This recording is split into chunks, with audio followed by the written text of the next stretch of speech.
Sebenarnya ketika kita bermurah hati kepada sesama, itu bukan hanya menguntungkan orang lain yang menerima kemurahan hati kita, tetapi sebenarnya juga mendatangkan keuntungan bagi kita, mendatangkan kebaikan bagi kita. Seperti Amsal berkata demikian, orang yang murah hati berbuat baik kepada diri sendiri, tetapi orang yang kejam menyiksa badannya sendiri. Kenapa? Sebab murah hati dibangun atas dasar rasa cukup. Dan juga murah hati dibangun atas dasar kemauan untuk menjadi berkat bagi banyak orang. Nah, saudara yang kasih dalam Tuhan, kalau kita bisa melihat hal apa saja yang mendatangkan kebaikan dalam kehidupan kita ketika kita bermurah hati.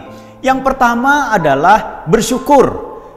Seringkali orang tidak sadar bahwa ketika seseorang mampu bersyukur tulus dari hatinya, itu mendatangkan keuntungan dalam kehidupannya. Orang yang bersyukur, orang itu berarti menyadari bahwa ada Tuhan yang menjamin kehidupannya, bahwa ada Tuhan yang menjagai kehidupannya.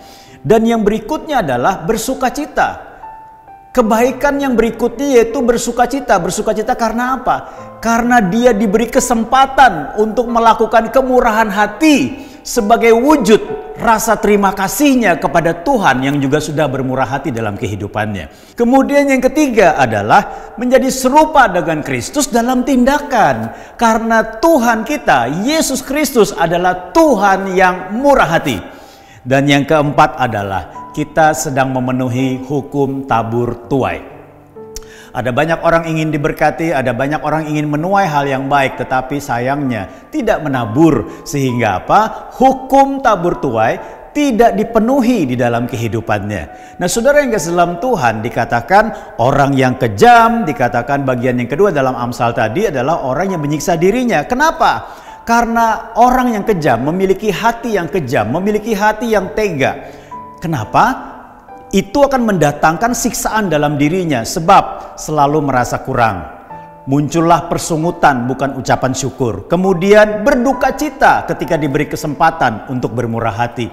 Sehingga selalu ada kesedihan baginya ketika diberi kesempatan untuk bermurah hati. Kemudian yang ketiga adalah mereka berprinsip bahwa Yesus adalah menjadi berkat. Yesus mendatangkan berkat bagi saya dan bagi saya. Bukan bagi orang lain juga. Sehingga apa? Kehidupannya hanya tertuju ke dalam dirinya sendiri. Dan kemudian yang keempat adalah tidak menuai karena tidak menabur. Mari, saudara yang kasih dalam Tuhan, milikilah kemurahan hati. Sehingga kita dapat menuai kebaikan dari apa yang kita kerjakan seturut dengan firman Tuhan. Tuhan Yesus memberkati.